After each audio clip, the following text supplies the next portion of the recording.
Hello, and welcome back to another episode. I'm Justin Leopard with Consordini.com, and today we have another cello lesson for you. We hope you've been having fun learning cello so far. We certainly enjoy having you guys with us. Let's delve into reading sheet music. All right, so for this video, I'm also going to set up a camera with my own hands because there just isn't necessarily a great way to show this only with one camera.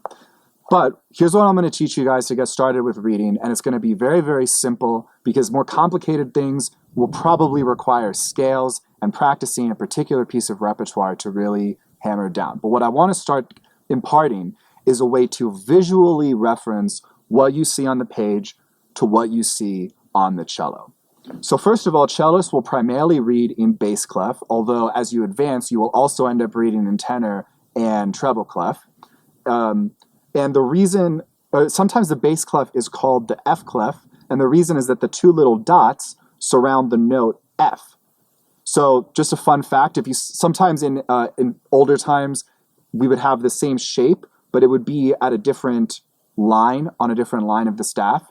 And no matter what, those two dots would surround the note F. So that's why it's called F clef. Nowadays, the only F clef we still use is bass clef. So this is more just an interesting tidbit for you guys, but that is why it's shaped like that. So one thing that's really nice about being a cellist is that the outer strings on the staff actually correspond to two of the strings on our instrument.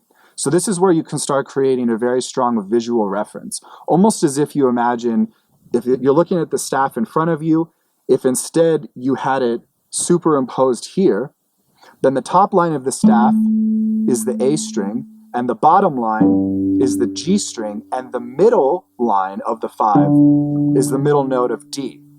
So you can already start to relate this. If you see a note on the bottom line, open string, because it's the line of your instrument. If you see a note that's on the top line, it's the top line of your instrument.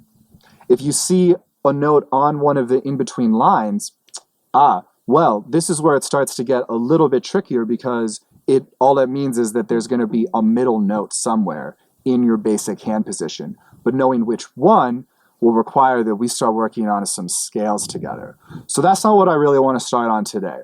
All I want to start on today is if you have some sheet music or you're able to draw 5 staffs for yourself, you're able to find some sort of simple open string pattern.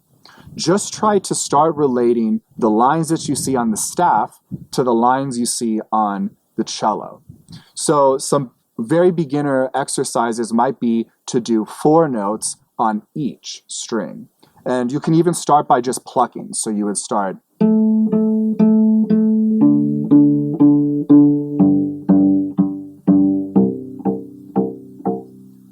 And as you do this, you can be working on every possible thing that you could work on.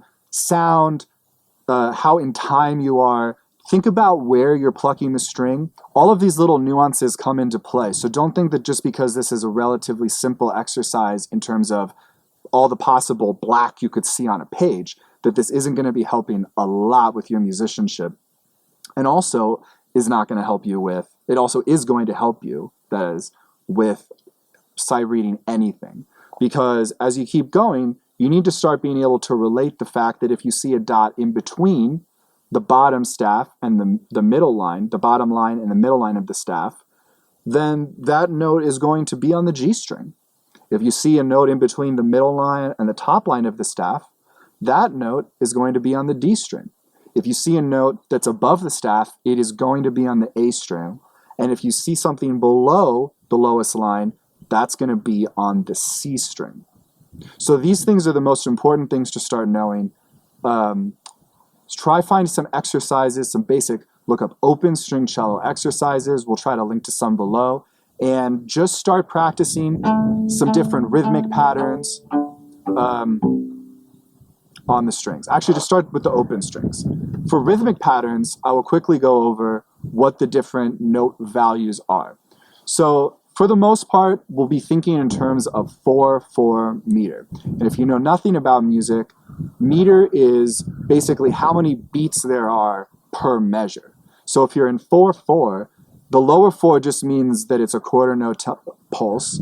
The top 4 tells you there's 4 beats to a bar. This is going to be all your pop music, anything like that. So what this means is that the notes range down sequentially from a whole note, which is a circle, and a whole just means a whole bar. Then there's a half note, which is half of that. There's a quarter note, which is the basic beat we're feeling in this bar of 4. That's why it's called 4, is it's the quarter. Half of that is eighth. It's pretty obvious. And half of that is a 16th. And all of these things add up to the same number of total units. So if you have a 16th note, it's not just half of an eighth note. There's 16 of them in the bar. So there are these very useful mathematical ways to look at this. So when you look at some notes, you might see a pattern that just has whole notes. This is very useful just practicing your whole bows.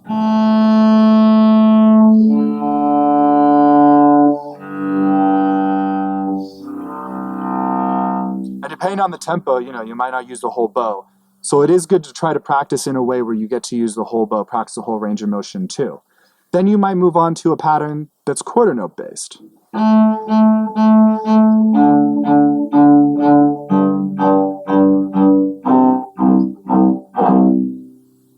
And as you want to, try to find some other ones. The way that you're going to be able to figure out how to interpret what you're reading is simply to count the types of notes and rests there are.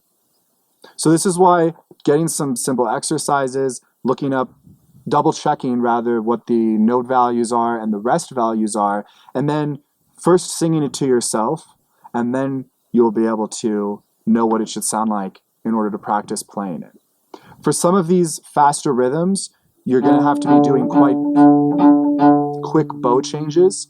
So this definitely is more once you've started to master the bow hold, you can start doing more complicated rhythm things. But just to get started with reading music, just imagine how the staff grafts onto the cello. Start practicing because you just need to kind of hound that into your brain, just practicing relating the open strings to the notes on the page and getting some rhythmic foundation.